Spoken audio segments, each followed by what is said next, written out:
मुसलमानों पर क्या बोल गई मायावती।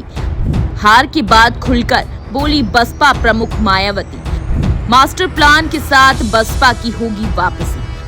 बहुजन समाज पार्टी अध्यक्ष मायावती ने लोकसभा चुनाव में अपना दल की खराब प्रदर्शन की समीक्षा का इरादा जाहिर किया और कहा कि विभिन्न चुनावों में उचित प्रतिनिधित्व देने के बावजूद मुस्लिम समाज बसपा को ठीक से नहीं समझ पा रहा है, लिहाजा पार्टी भविष्य में होने वाले चुनावों में बहुत सोच समझकर ही मुसलमानों को मौका देगी। मायावती की पार्टी मंगलवार को घोषित लोकसभा चुनाव के परिणाम में खाता नहीं खोल सकी। इससे पहले 2014 के लोकसभा चुनाव में भी उसे एक भी सीट नहीं मिली थी। मायावती ने बुधवार को एक विस्तृत बयान जारी कर चुनाव नतीजे पर प्रतिक्रिया जाहिर की। उन्होंने कहा कि उनकी पार्टी चुनाव परिणाम का हर स्तर पर गहन विश्लेषण करेगी और दल तथा उसके अभियान के हित में जो भी जरूरी होगा उसे लेकर ठोस कदम उठाएगी। उन्होंने पार्टी का समर्थन करने के लिए दलित वर्ग में खासकर जाटव समाज का आभार प्रकट किया, मगर मुस्लिम समाज के प्रति नाराजगी भी जाहिर की।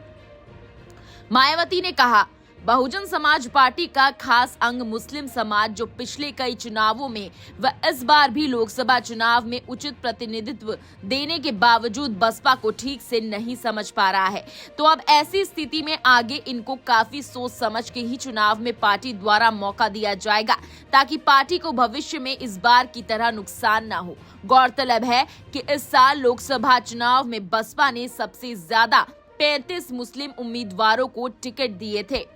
लोकसभा चुनाव के मंगलवार को घोषित नतीजे में उत्तर प्रदेश में समाजवादी पार्टी ने सबसे ज्यादा 37 सीटें जीती। उसकी गठबंधन सहयोगी कांग्रेस को भी 6 सीटें मिली। मुस्लिम समाज परंपरागत रूप से सपा का मतदाता माना जाता है और माना जा रहा है कि इस बार भी मुस्लिम समाज का ज्यादातर वोट सपा और कांग्रेस को ही मिला है।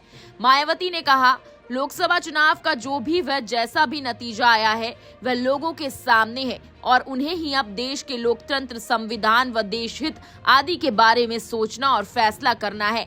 यह जो चुनाव परिणाम आया है उसका आगे उन सबके जीवन पर क्या असर पड़ने वाला है तथा उनका अपना भविष्य कितना शांत, समृद्ध व सुरक्षित रह पाएगा।